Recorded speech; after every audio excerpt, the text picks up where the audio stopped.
pegang brosur, kurang satu rasanya brosur, kurang satu atau kurang dua brosur, ada AII datang eh, dari dalam mall mau keluar mall, karena kan kita di kayak keluarnya mall tuh kan. Iya. Tapi lampu udah mati semua mallnya karena udah mau tutup kan jam setengah 10 lebih gitu. AI-nya datang-datang terus bilang ini apa nyo? Aku bilang ini apartemen AI. Ya wes beli satu gitu. Hah? Ya aku kaget dong loh. Kok beli satu? Happy orang itu adalah beli barang tanpa lihat harga. Setuju nggak? Setuju. Ya banyak orang kan kayak beli barang atau kita mau pergi ke luar negeri apa nggak usah mikir no uang. Iya. Kalau aku itu bukan kebahagiaan. Kalau kamu sudah berhasil dalam hidupmu secara pribadi, kamu harus bantu orang-orang untuk berhasil akan hidupnya secara company gitu. Deal Talks. Hello Dilzy, welcome back to Deal Talks. Nah, kali ini pembicaranya itu Koryo, our principal. Karena biasanya Koryo ini jadi host, sekarang gantian ya. Kali ini Koryo tuh bakal jadi pembicara kita. Nah, Koryo ini kan bisa dibilang bos muda ya. Jadi kalau boleh tahu umurnya berapa nih, Kok? Umurnya sekarang 29. Oh, Sudah 29. tua sebenarnya teman-teman. Nah, Koryo itu dari properti itu udah berapa tahun? Aku properti dari umur 17, berarti 29, berarti berapa 12 tahun. Betul nggak? Berarti mulai Ya, terjun umur 17. 17. Udah aku udah mau 17. Udah dong, itu kelas semua ya.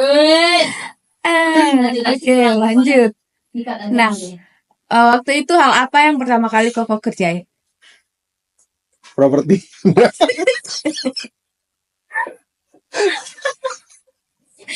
Iya, properti. Tapi kayak gimana sih lo?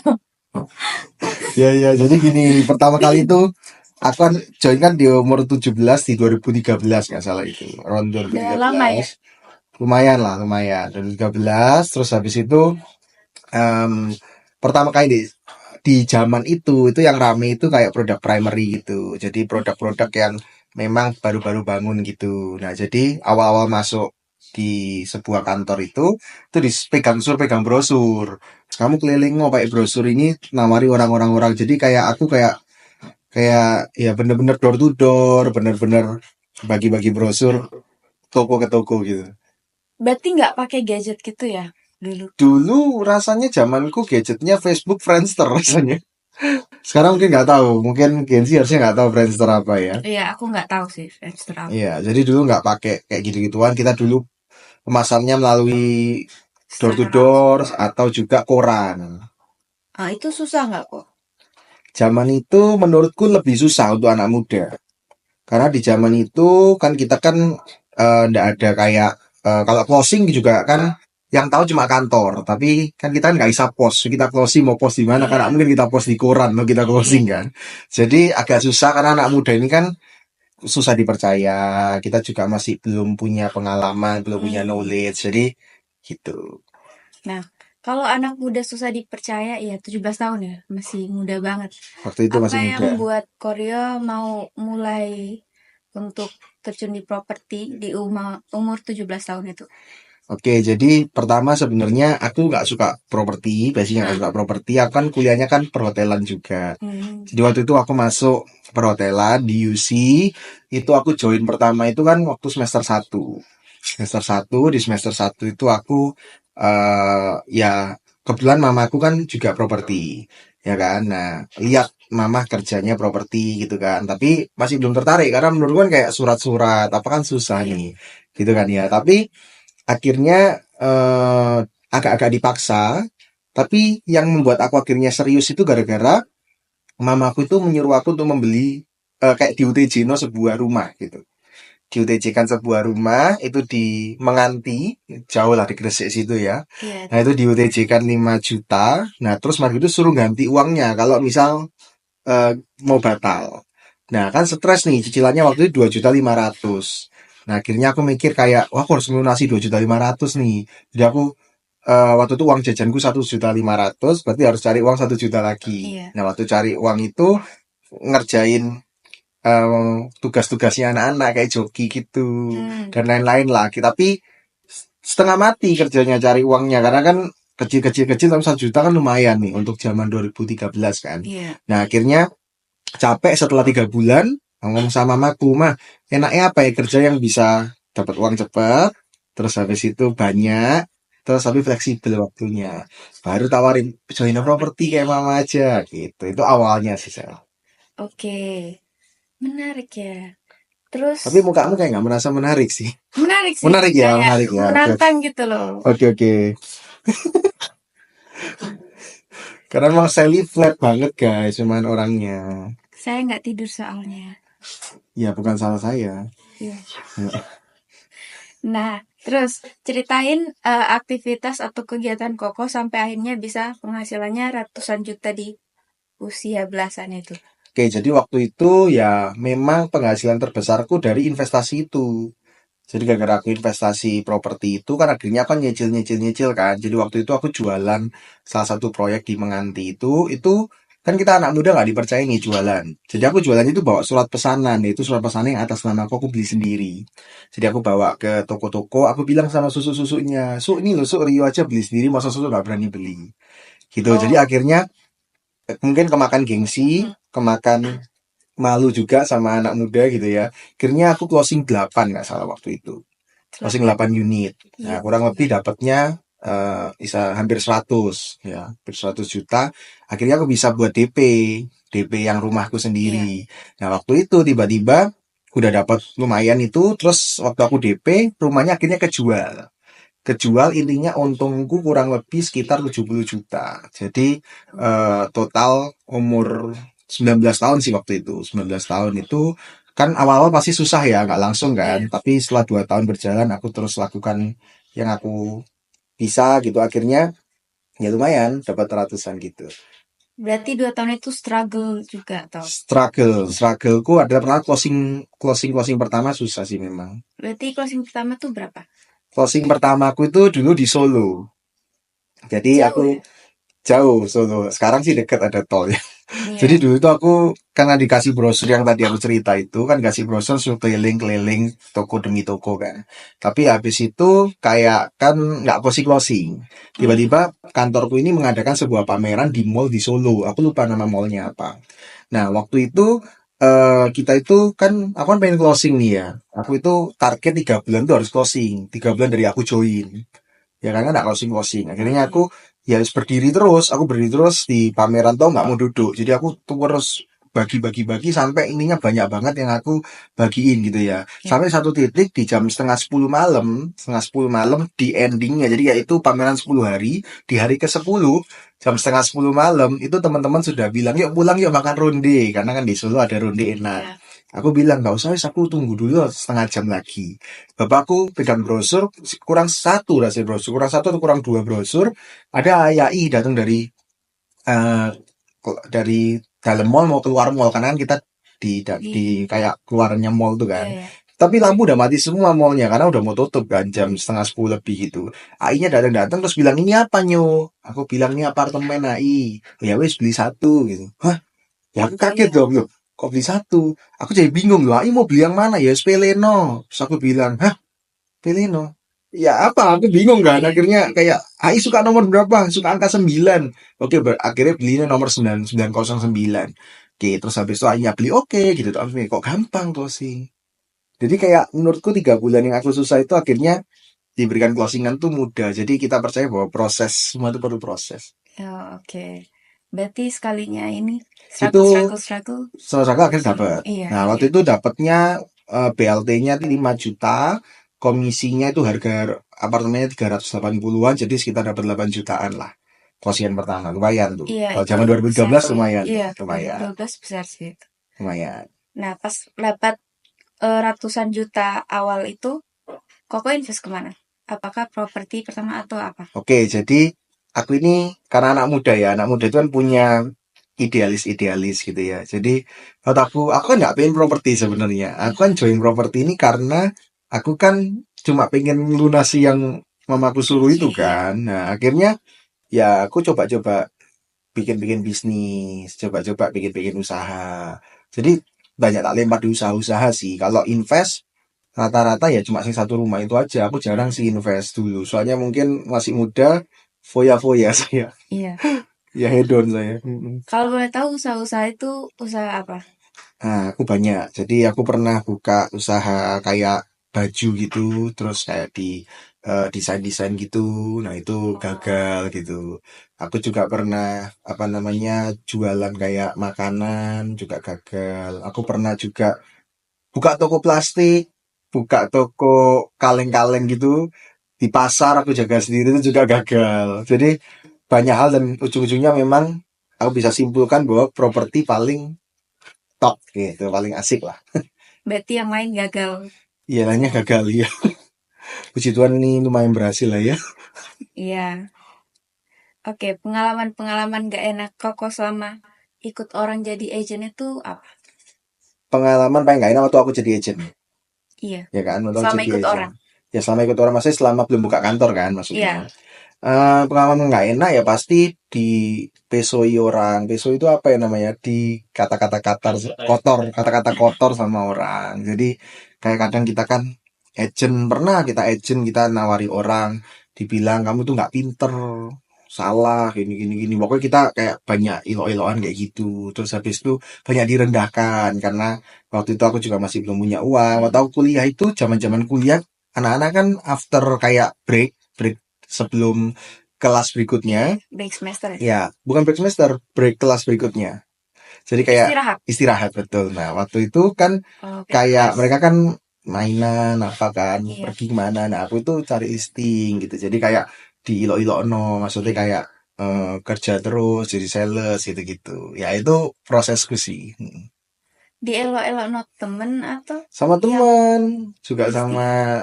sama orang yang punya listingan, sama klien, sama agent semua sih. Karena zaman itu anak muda itu tidak ada di properti. Zaman itu tuh bener-bener yang di properti umur 24, 23. Jadi yang di bawah 20 tahun tuh bener-bener kayak dipandang sebelah mata gitu loh, Sel. Terus itu Koko gimana pas kayak di itu?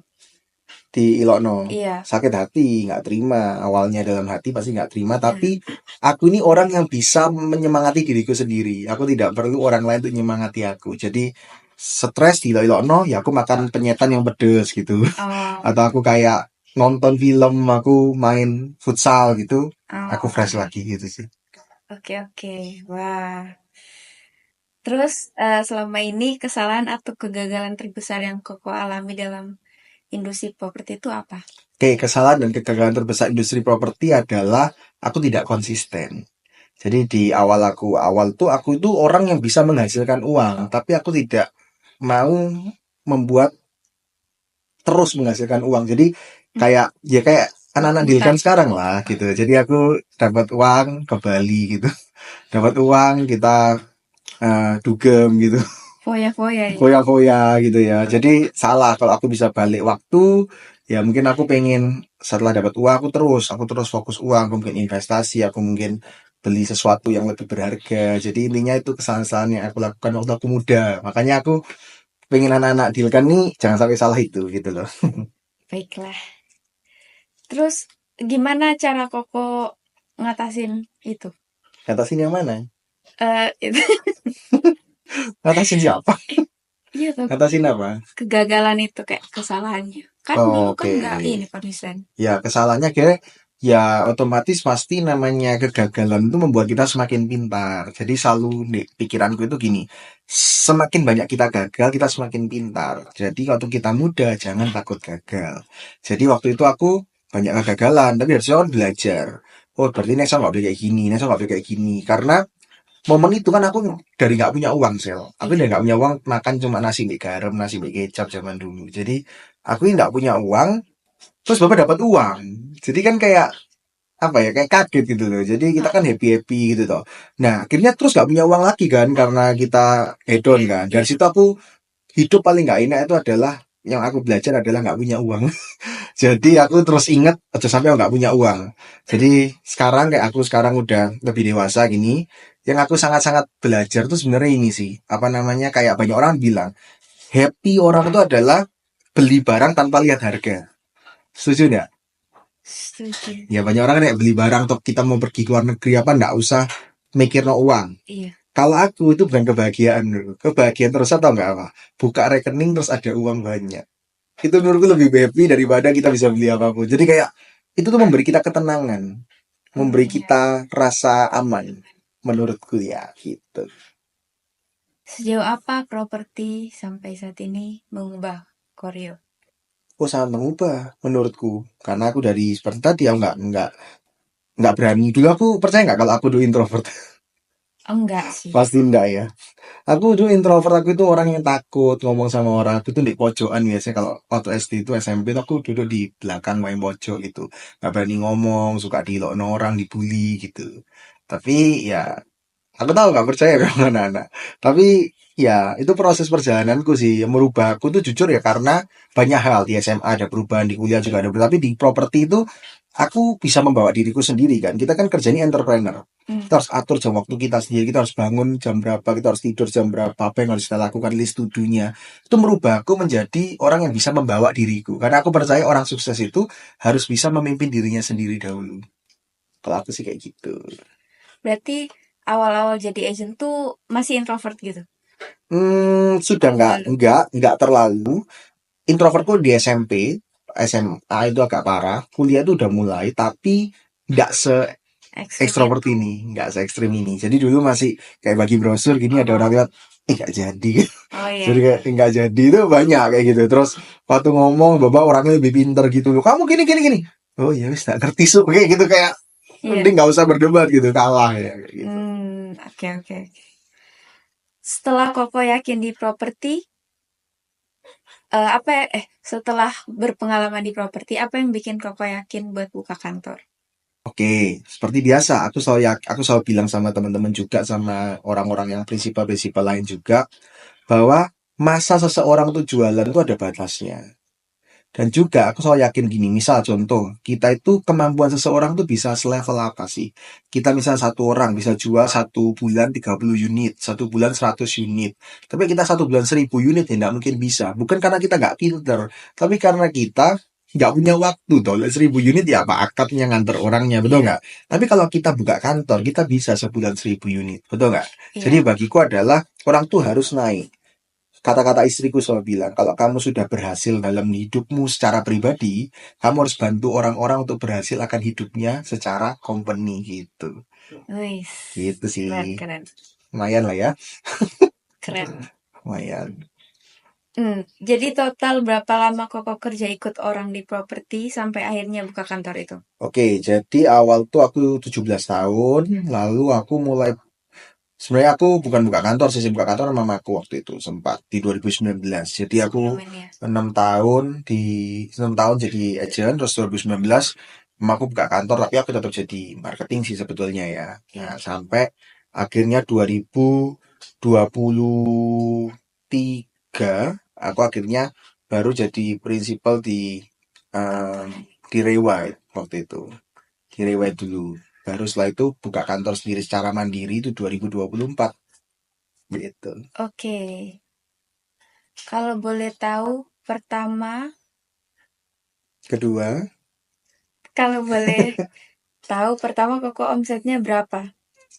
omset pribadi atau omset kantor atau omset apa? Omset kantor kali ya. Omset kantor kali ya. Ya jujur kalau omset kantor, ya kamu tanyanya apa? Kok jadi bingung banget nih. Ini pertanyaannya skip, aku juga nggak paham ini pertanyaannya. Ya wes, lanjut aja. Oke. Kenapa kok bisa masuk ke Ray White dulu? Oke, jadi di momen itu akhirnya, namanya kita anak muda, kita kerja sama orang tua tuh kadang agak susah secara komunikasi, karena kita kalau mau bekerja sama orang tua, kadang kan orang tua tuh pakainya kan menganggap kita itu anak, bukan menganggap kita partner atau menganggap kita ini marketing toh. Jadi di momen itu agak susah. Kenapa? Karena aku sama mamaku ini crash terus gitu. Jadi kayak mamaku punya style sendiri, aku punya style sendiri. Jadi di momen mamaku buka kantor tuh akhirnya nggak mau ngurusi kantor gitu. Nggak mau fokus di properti akhirnya di momen itu. Dan ya akhirnya coba-coba kerjaan-kerjaan lain di masa-masa itu. Jadi kayak ya, karena kan nggak mungkin aku pindah brand lain kan di waktu itu. Kalau pindah brand lain karena kan nanti malah bertengkar sama orang tua kan. Nah akhirnya mamaku juga nggak melanjutin kantor yang sebelumnya, aku juga nggak melanjutin. Akhirnya gara-gara aku nggak mau kan. Terus baba ada orang investor itu nawari aku untuk pegang Rewide gitu. Nah, di situ aku lihat wah ini opportunity. Opportunity apa? Karena di momen ini aku bisa belajar cara memanage sebuah kantor tanpa mamaku membayang-bayangi aku gitu. Jadi di momen itu aku mau ngambil opportunity itu dan ya puji Tuhan banyak belajar Dari situ. dari situ betul. Apa alasan Koko buka kantor Dilkan? Oke, jadi ini behind story Dilkan dulu ya, agak panjang ya. Jadi Dilkan ini sebenarnya nama yang asal-asalan aku buat gitu. Jadi Dilkan ini sebenarnya sebuah nama yang awalnya itu akun pribadi aku. Jadi di momen itu kita waktu di Rewind, aku tuh punya anak muda pertama itu namanya Dani, gitu. Dia itu orang pertama sama aku berdua gitu ya. Dia itu ya aku sama dia tuh bisa berdoa bersama di momen itu. Kita pengen punya tim Founding father. isinya anak muda gitu kan. Terus dari Dani diajak Elizabeth, JP. Akhirnya mulai ada beberapa anak muda itu 7 orang. Di momen anak muda ada 7 orang itu, mereka ini kan kasihan, tak pakai cara yang lama toh, bagi brosur apa. Mereka ini juga mungkin tidak terbiasa di zaman teknologi. Kan mereka tuh konten-konten sendiri, tapi aku lihat belum ada hasil. Jadi mereka kan kayak agak down gitu tuh. Nah, aku sebagai pemimpin, aku tuh pengen belajar konten. Nah, akhirnya aku coba belajar konten. Kita bareng anak 7 orang ini, itu kita 7 orang anak muda pertamanya Dilkan ini, kita bareng-bareng setiap hari konten. Jadi jujur di masa 4 bulan itu kan 4 bulanan ya, 4 bulan itu aku lebih sering kumpul sama mereka dibanding sama istriku di momen itu.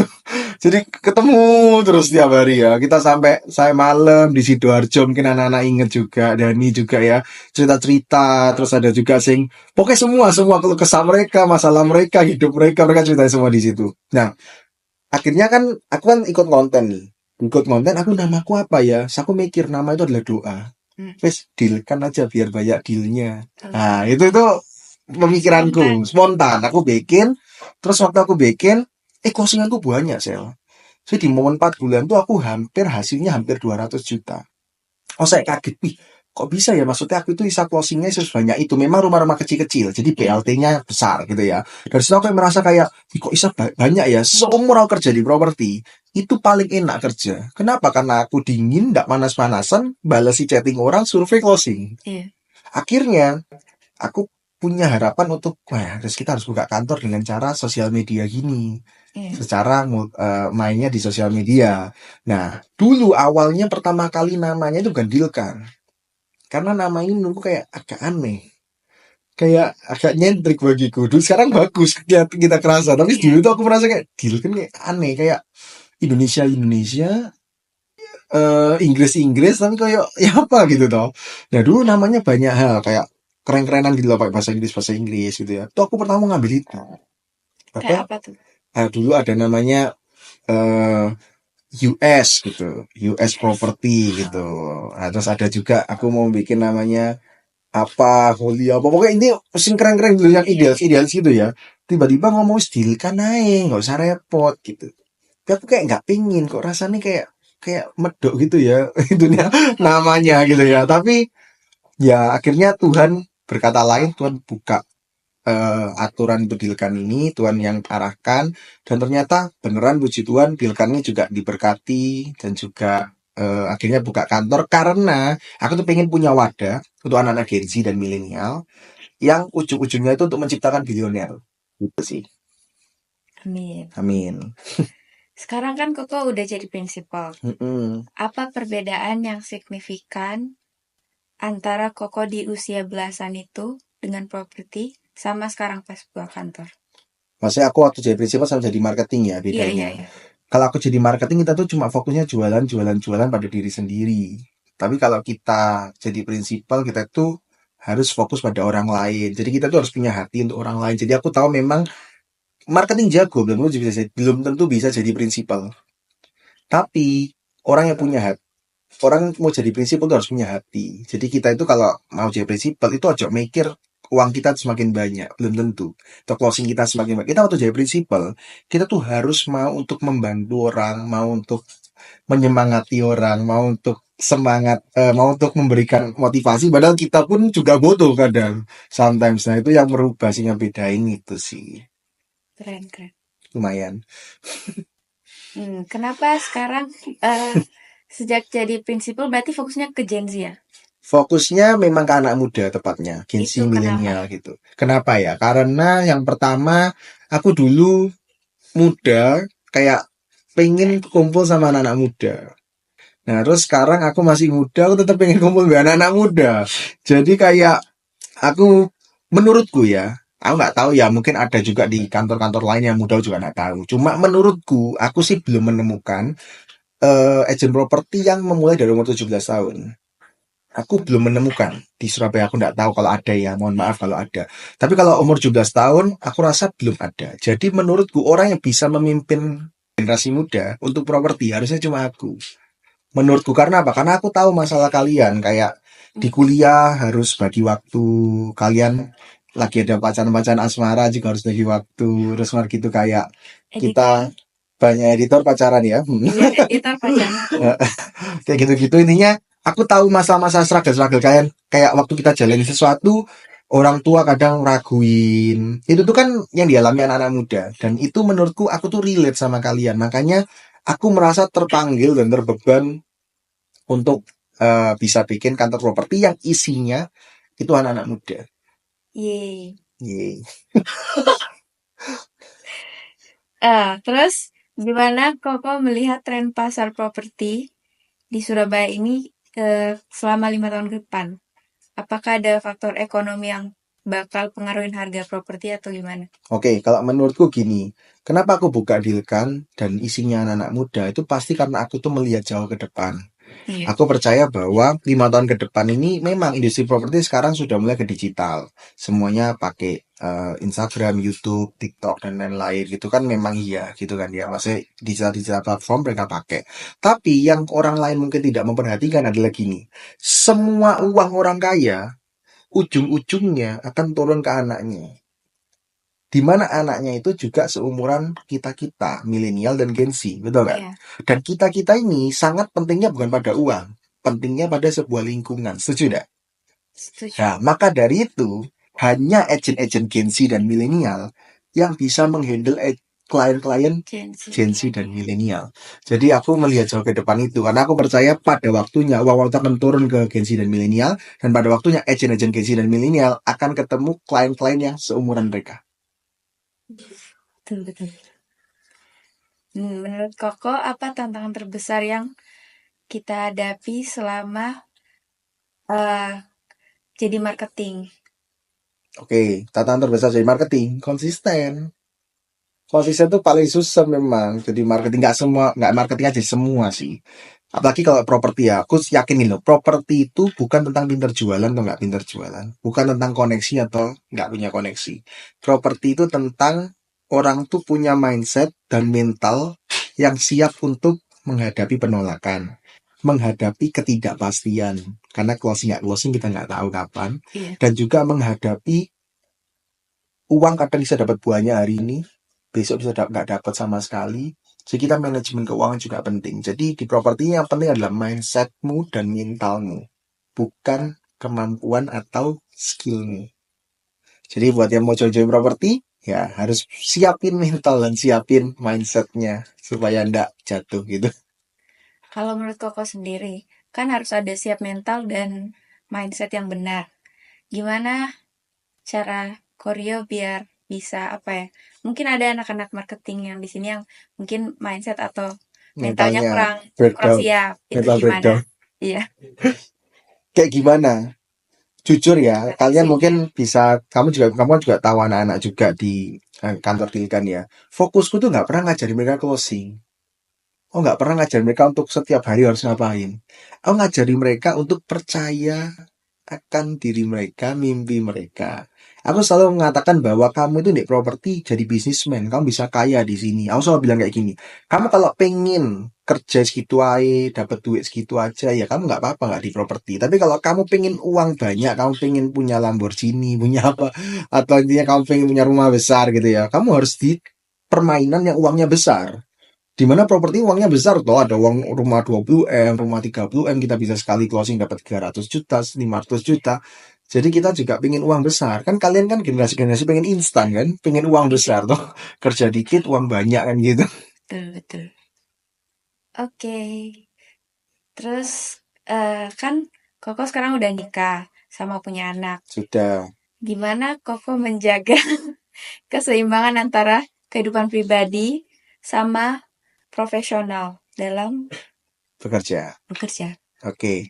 Jadi sebenarnya ini tuh aku belajar dari salah satu klienku. Klienku, dia ini luar biasa bagiku. Karena apa? Karena dia cerita aku kapan hari ketemu sama orang-orang lumayan crazy rich Surabaya di satu meja gitu. Aku ini terbiasa dari muda kayak gitu, Sel. Aku itu tidak pernah waktu crazy rich orang-orang kaya di sebelahku itu aku nggak pernah kayak malah menikmati hidangan atau enggak. Aku tuh mereka tanya, kok bisa kaya? Ai kok bisa sampai di posisi ini? Apa yang dilakukan? Apa yang gini gini gini? Mereka semua punya satu kesimpulan di mana mereka tuh harus kerja keras tanpa sampai lupa waktu. Terus aku bilang, loh, kayak gitu, tanya berapa koko, berapa ini. Berarti gitu, istri, kita pasti nggak punya waktu dong buat istri dan anak. Ya apa cara kita punya waktu buat istri dan anak, tapi kita sukses? Tahu nggak jawabannya mereka ngomongnya apa? Apa tuh? Nggak bisa. Jadi harus ada yang kita korbankan. Tapi, mereka ngomongin tapi, gini, kamu ada sebuah planning. Kamu kerja keras, 5 tahun, 7 tahun. Nah, kamu ngomong ke istrimu, mbak anakmu, papa kerja ya, tunggu 5 tahun, 7 tahun. Aku kan kerja kayak orang gila, mungkin aku sampai nggak pulang. Mereka sampai ada sih, cuma di rumah 3 hari, 2 hari tidur di kantor. Mereka kerja keras kayak gitu. Tapi nanti setelah masa 7 tahun selesai, mereka bisa semuanya mereka lebih enak, lebih punya waktu, lebih punya delegasi gitu ya. Anak-anaknya dan istrinya dia lebih punya waktu. Jadi rata-rata semua orang kayak Raffi Ahmad kita lihat, selalu mbak anak yang istri, tapi nggak pernah dulu. Dulu nggak pernah sama keluarganya. Jadi bagiku adalah banyak orang itu mau dapat lebih, nggak berani berkorban lebih. Tapi ini tetap harus dibicarakan sama pasangan kita. Kebetulan istriku mau. Jadi waktu aku buka deal kan, nih behind story juga. Waktu aku buka deal kan, aku nih di Rewet udah repot waktu itu. Tapi nggak serepot di deal kan memang. Di deal kan ini aku datang lebih pagi, pulang lebih malam gitu. Memang lebih capek gitu ya. Nah, sebelum aku buka deal kan aku bilang sama istriku, Beb, Koko ini kan kalau rewet kan wis agak pulangnya malam-malam nih. Kayak Koko buka deal kan, ini apalagi saya 300 kantor sayangnya. Ini saya Koko nggak pulang rumah. Ini saya Koko nggak punya waktu buat kamu, buat Rachel. Itu ya apa? Kamu nggak oke, aku nggak buka deal kan. Kamu oke, aku buka deal kan. Doa istriku. Sampai akhir saat itu dia bilang gini, aku wis doa. Wes urusan rumah, urusan Rachel semua tak urusin, urusan CG juga tak urusin, kamu fokus ke kejar mimpinya kita gitu. Ya akhirnya kita semangat dong. Baru kita semangat. Jadi sebenarnya harus ada yang dikorbankan. Nggak bisa kita semua waktunya bagi. Nggak bisa. Berarti dalam satu waktu harus fokus ke satu ini ya. Betul. Jadi Prioritas aku terbaik. selalu bilang kayak gini. Kita tuh harus 100% dalam segala hal. Tapi belum tentu bisa. Orang tuh ya apa? Ya apa cara 100% sama keluarga kalau kita juga kerja keras? Betul nggak? Membagi waktunya nggak mungkin dong. Nah, ini salah satu mentorku juga dalam kerohanianku. Dia bilang kayak gini. Kamu waktu lagi kerja, fokus kerja. Nggak usah mikir anak, nggak usah mikir apa. Waktu kamu sama anak dan istri, nggak usah mikir kerja. Nggak usah mikir apa, fokus sama mereka. Waktu kamu ibadah, fokus ibadah. Nggak usah mikir kerja, nggak usah mikir anak dan istri. Jadi, waktu kamu di mana? Dan lagi ngapain, 100% fokus di situ. Itu namanya 100% dalam segala hal. Gimana tuh mau praktis apa? Melatih mindfulness ya namanya. Ya, caranya ya waktu kamu di mana? Kamu lagi kerja, kamu jangan, contoh ya anak Gen Z ya, misal kalian kerja, terus ada pacarmu chatting. Ya, kamu harusnya sabar, aku kerja dulu, kamu balas. Aku kerja fokus, setengah mati aku kan list to do harus selesai terus semua hari itu. Aku pulang, aku ambil pacar, tak taruh HP ku, nggak tak main no semua, aku ngobrol sama dia. Aku gini. Waktu aku ibadah, aku doa, ojo diganggu. Aku juga punya hubungan sama Tuhan. Jadi poinnya adalah dimanapun kamu berada, Zel, dan lagi ngapain, lakukan semuanya itu seperti kamu melakukannya untuk Tuhan. Dan gitu ya. Wih, Lumayan ya. keren. Nah terus apa selama ini ada mentor atau figur yang sangat buat Koko sangat berpengaruh di hidup Koko dalam karir properti Koko? Oke, ada. Jadi waktu umur 17 tahun, aku ini orang yang gak gampang percaya sama orang, dan aku ini orang yang keras kepala seperti batu. Jadi cowok ini hanya Kayak mempercayai editor ya? kayak editor, betul. Cowok ini, tapi memang rata-rata cowok. Ya, cowok ini Anak cowok. hanya percaya pada orang yang menurut dia layak dipercaya. Kayak contoh aku dulu waktu ngampus, kalau ada dosen jelasin tapi dosen nggak punya bisnis, ngomong bisnis, nggak tak denger no. Ya kamu juga pasti kan ya. Tapi kalau itu misal sing dateng adalah yang punya apa gitu, Iya. kita denger no, kita catat. Padahal sebenarnya teorinya sama. Ya jadi cowok itu seperti Iya. itu. Nah di momen itu aku tuh dulu belajar sama salah satu, aku ada dua untuk mentor propertiku itu, dua-dua developer ya, developer. Nah aku belajar dari dua orang ini sangat luar biasa. Dari yang satunya cara manajemen, pemanajemen tim, Iya. dan lain-lain. Yang satunya cara marketing. Kita tuh punya teknik psikologi marketing, kita punya kayak gini. Aku belajar dari dua hal itu. Berarti ada dua mentor. Dua mentor yang menurutku, satu dalam segi manajerial, Set satu dalam segi marketing psikologi. sales atau marketing psikologi. Nah, tapi ada juga satu, jangan dilupakan. Kita ada namanya mentor rohani. Mentor rohani ini sangat penting menurutku. Karena apa? Karena di saat orang lain tidak percaya, mungkin hanya dialah yang percaya ke kamu. Di momen itu, ya kita harus balance. Dalam pekerjaan kita punya mentor, dalam kerohanian kita punya mentor, supaya hidup kita ini balance. Gitu sih. Berarti ada tiga. Ada tiga menurutku. Ya. Oke, gimana cara mereka membimbing Koko? Oke. Kalau untuk pertama kali waktu aku jadi marketing, ini ada satu orang yang aku ngomong ngajari marketing tuh kan, dia mencontohi. Jadi aku diajak sama dia nyontohi cara handle orang. Dari situ aku niru. Wah, ternyata bisa kayak gini, bisa kayak gini. Contoh, kayak pernah kan orang kalau duduknya gini, satunya juga gini, duduknya gini, satunya juga gini. Itu kita udah sering praktekkan. Terus kata-kata kayak contoh, ada iyanya di belakang. Kayak contoh, ya Pak, jadi ngambil ya. Nah, kamu jadi nganggu karena ada kata-kata iya. Nah, itu tuh belajar. Nah, terus mari gitu. Yang kedua adalah yang segi manajerial. Di situ aku belajar waktu dipimpin sama dia dalam pekerjaan. Kamu tuh harus ada KPI, harus ada target, harus ada gini. Kamu nggak bisa cuma sama manusia itu ngesakno, nggak boleh. Kamu harus tetap kerja-kerja, ngesakno. Jadi ada manajerial, terus kamu harus tetap ada waktunya kamu marah-marah, ada waktunya kamu ngajak mereka ngomong berdua, ada waktunya kamu harus coaching. Jadi itu aku belajar di situ. Dan yang ketiga dari Bapak Rohaniku ini belajarnya adalah contoh hidup menurutku.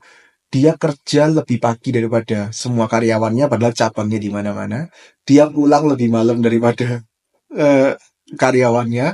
Dia ngurusi anaknya luar biasa, ngurusi istrinya luar biasa, ngurusi CG-nya luar biasa. Sampai kadang kalau aku mau istirahat, aku lihat beliau, aku bilang, aduh kok boleh istirahat, karena beliau ini istirahat. Jadi bagiku contoh terbaik bagi kita itu bukan diomongi, kita itu harus dilihatkan cara hidup yang benar atau cara hidup yang sukses itu kayak gimana.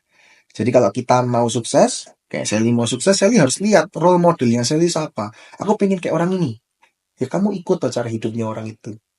Karena ojo pernah kita mau cuma sukses uang tuh itu nggak ada artinya. Tapi kita harus lihat, aku pengen hidup kayak orang itu. Ya aku mau nyontoh orang itu. Itu sih kalau dari tiga itu aku belajarnya. Semua contohin sih sebenarnya. Berarti kita harus cari mentor yang tepat. Setuju. Menurutku mentor, salah satu kesuksesan anak muda itu adalah cepat menemukan mentor yang tepat. Kalau kayak Timothy Ronald, ya aku juga, meskipun omongannya dia agak kasar, tapi aku cocok gitu. Karena menurutku logikanya masuk. Nah, kayak Bro Timothy Ronald selalu bilang kayak gini, dia punya beberapa mentor dalam hidupnya. Kenapa dia lebih cepat sukses? Karena dia nemuin mentornya di masa lebih muda, atau dia bekerja lebih muda, betul nggak?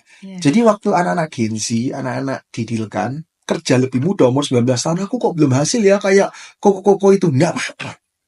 Nanti kamu saat umur kayak kokoku itu, kamu lebih hasil banyak. Karena apa? Karena kamu di momen ini lebih banyak kesalahan, lebih banyak belajar, lebih cepat menemukan mentor. Jadi mentor tuh sangat-sangat penting untuk kamu berkembang jadi orang lebih sukses.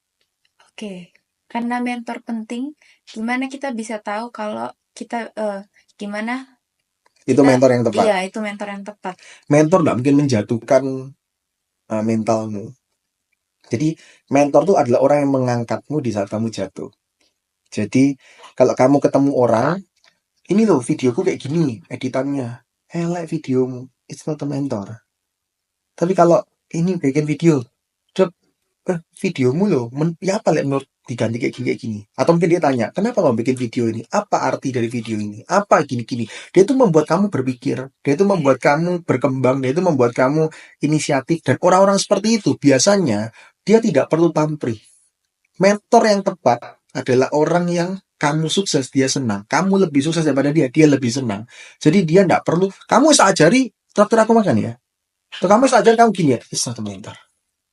Jadi kamu harus lihat, orang ini membantu kamu tulus atau enggak. Dan kayak kembali tadi, mentor yang tepat tuh bisa kamu pilih. Meskipun ada berapa mentor masih hebat-hebat kok. Tapi kamu bisa pilih. Pilihnya apa? Pilih orang itu menurutku gaya hidupnya atau hidupnya itu aku nanti umur 30 pengen hidup kayak orang itu. Kalau pengen ya itu mentormu lah. Gitu aja gampangnya. Oke. Nah, ini pertanyaan terakhir. Ya, boleh.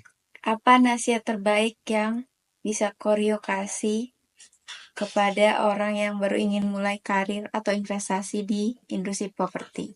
Oke, yang pertama adalah semakin kita muda, kita harus semakin high risk high return. Karena di saat kita udah punya istri dan anak, kita semakin takut high risk high return.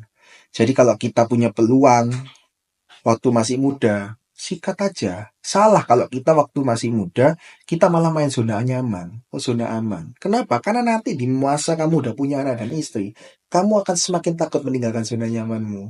Jadi mending waktu kita muda, single, bujang, kita harus berani ngambil resiko, berani ngambil peluang. Meskipun gagal nggak apa-apa, toh kita bisa naik lagi.